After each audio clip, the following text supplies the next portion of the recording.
In this video, we're going to go through the navigation of the system.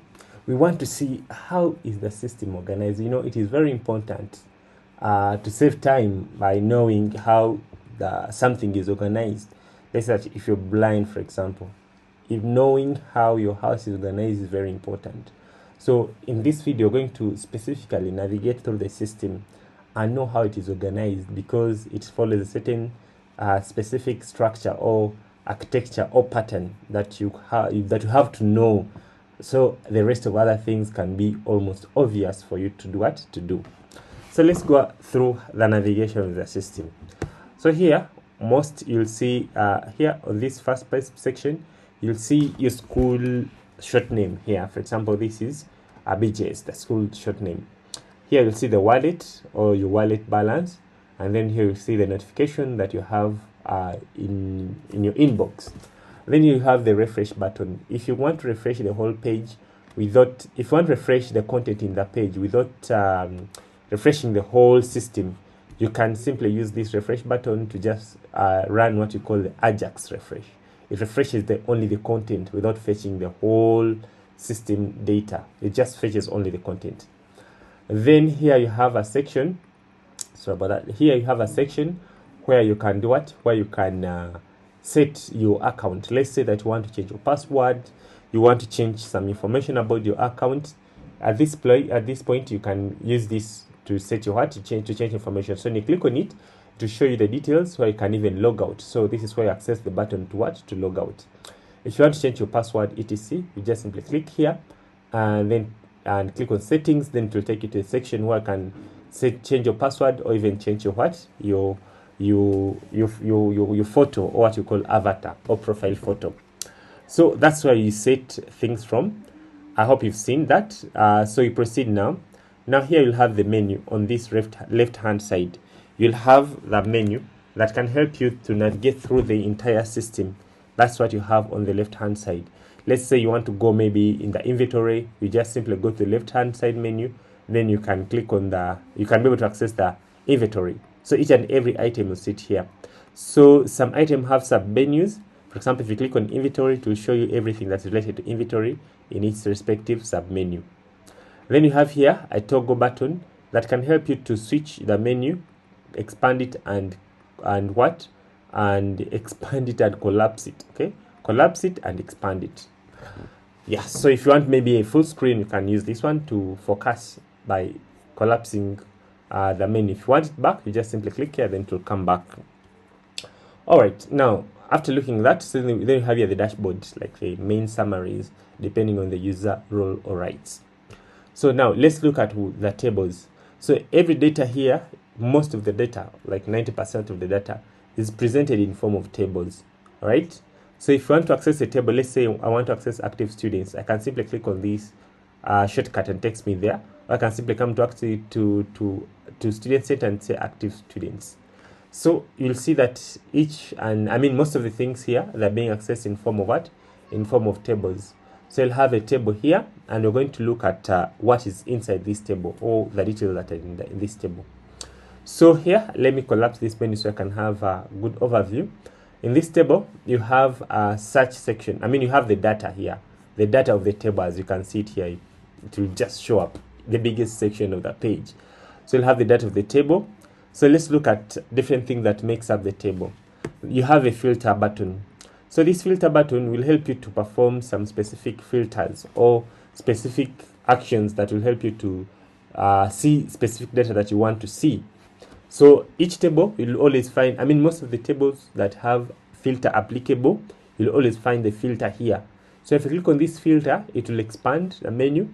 For example, if you want to see the students that were admitted between a certain date and certain date, I can simply use this. Okay, I just simply put the date and then the date range.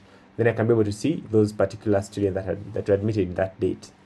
Then you have, let's say, you have different filters. For example, I want to see the student of a specific parent. I can search from there. I want to see the student of a specific class. I can just simply come here and select, maybe I want to see P4 students only. Just simply click on P4, and then I can click on this search. So when I click on the search, the system will show me only students that are in P4. So this is not all about student, but it's all about all the tables that are in the system. So if I want to go back, maybe I'm done with the filters, I'm done with my concentration, I can click on reset. So when I click on reset, it will go back like to the default without any filter applicable. So that is how you can use the filter. Then you have a section of searching. So here you can search. If a table has a section there, you can search. Let's say, for example, I want to search a student by the name. For example, I can just simply come and get this and then paste it there and search. Or you can even type it, and then the system will implement that search. So that is the navigation part of it. You can search from here. Then each and every table, this is very important. Each and every table will have the column selector. So column selector enables you to see specific columns. All right. Let's say that I don't want to see photos. I want to concentrate only on the names and the classes. If I want to do something like that, I'll have to come and click here on this column selector. You'll find that some items are already selected and some are not selected. Okay. For example, if I want to see everything in the ID, I can just simply click here and then it will all go ahead and show the ID. So if I want to see the photos and the name and photo name and the class, so I can go ahead and select photo, name, class, and then I select the rest. I deselect them, scroll down, deselect them. After deselecting all of them, I can just simply go ahead and say submit. You click on this submit so they can be applied. So the system will go ahead and drop all the unnecessary columns that I did not select and show me what I need. Only the photo and the name of the student and then their respective class. So that is the select. If I want to see everything again, I can just simply come here and then say all. So they say all, it will go ahead and select all of them and then submit. Then the system will show me all the columns that are available for that particular table. I hope you've seen that. So that is how we do what? That is how we run the column selector. So let's say you want to import only the name and the student. You can go ahead and first select that and then go ahead and export them. So that is the selection part of it. Then we come to export. So most of the tables, all of them almost, will have the what? Will have the export. So this export button will help you to export the data into the Excel. Okay. So if you want to export only the data that you're currently seeing, okay, this data can be too much, and we have here the pagination. We're going to explain what is meant by pagination.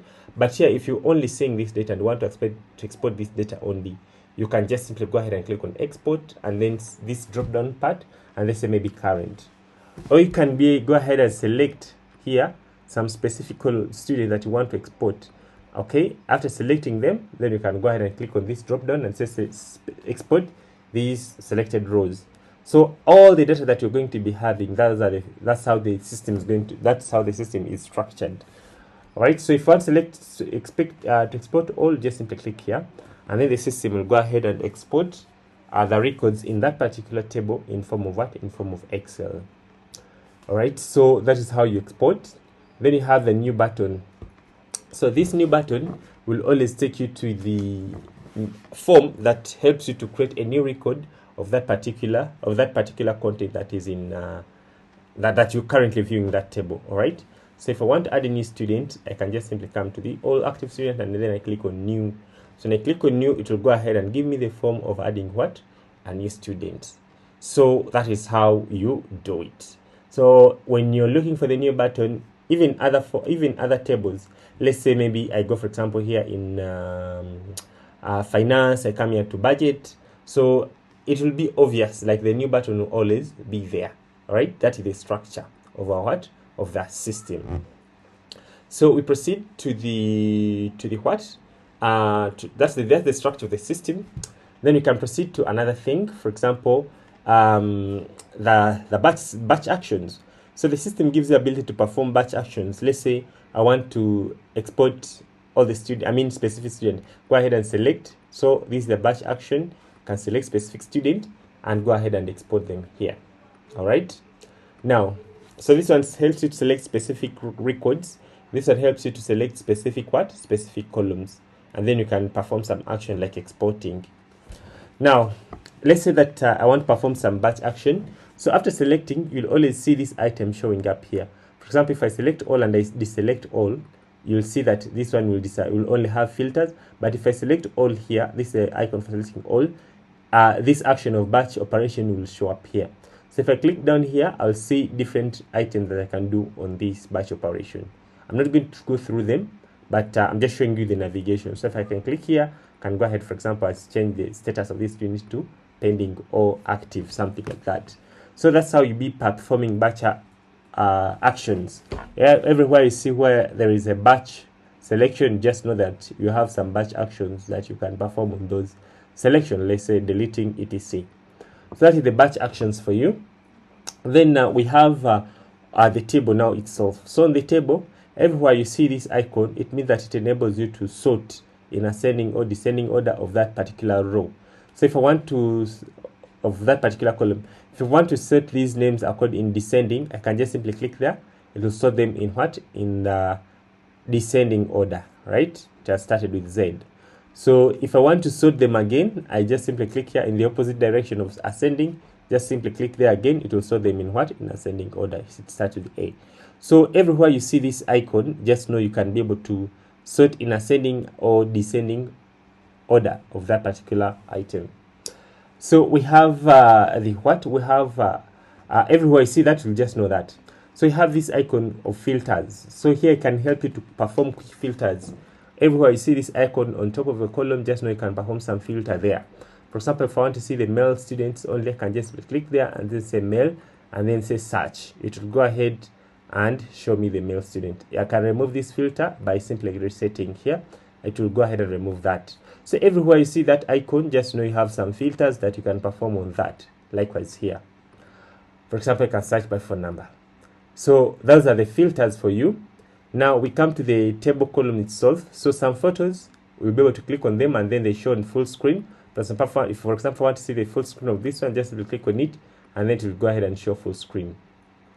Inline edit will enable you to edit something without refreshing the page. That's what you call inline edit. So everywhere you see the item with that is clickable, you can be able to change it within the same line without editing the entire record. That is the inline. For example, if I click here, I can be able to change the sex of this student.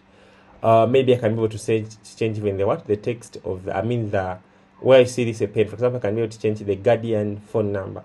So I can just simply put plus, for example, 256, we just put for testing, plus 256 783 204 661.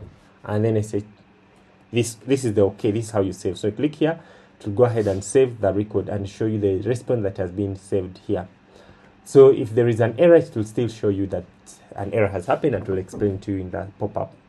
So that is how we do the inline edit. Just simply click on that pen and change. If there is data on already, just click on that data and then go ahead and change it. That is the inline edit. And then we have action buttons. So these action buttons will help you to perform different action on that particular record that you have pointed at. For example, if you want to edit this, just simply click here and I'll be able to see different actions that I can do on this particular record. So always find the actions there. If you want maybe to delete a record, don't again fail to get where to delete. In whatever table, you'll always find an action there, column, and it will give you ability to delete if it is deletable, if that item is deletable. So that is it. Now we can proceed to the bottom of the table.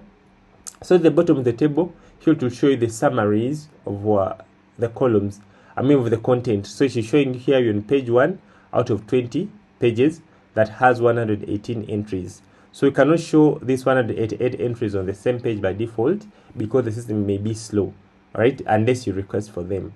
So we show you the total entries and then we divide them into what we call pages, all right? And then here we show you the number of the page, and we show you the number of pages that are available, and we show you here the what the total records that in that particular data or that particular table. So if you want to change the page, let me say I want to go to page number 2. So here we'll have the pagination here in the bottom in this section. Can go to page number 3, can go to page number 4, and will show me those records in that particular page. All right. So here showing 41 records up to 60 record of these entries. So it can show you there. All right. So if I go to page number 6, it will go ahead and show me the content of page 6. So that's how you navigate.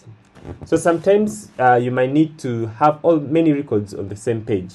So here we give you ability to change records. For example, it is showing 20 students per page. If I click 10, it will go ahead and show me 10 students per page. You see, it's showing me 10.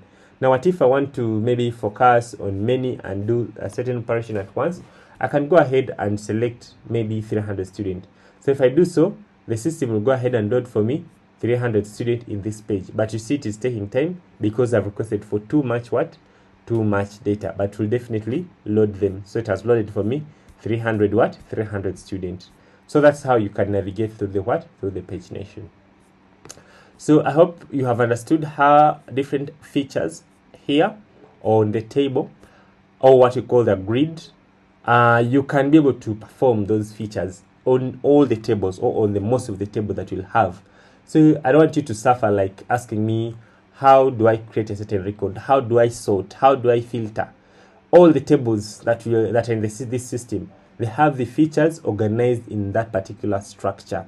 So once you learn these things, you test them by yourself, this structure, then mean that you have made a very one big step towards understanding the entire system, because the rest of the records, they will be the same, almost same structures. Alright, thank you for watching. Let's meet in the next video. We are going to look at the form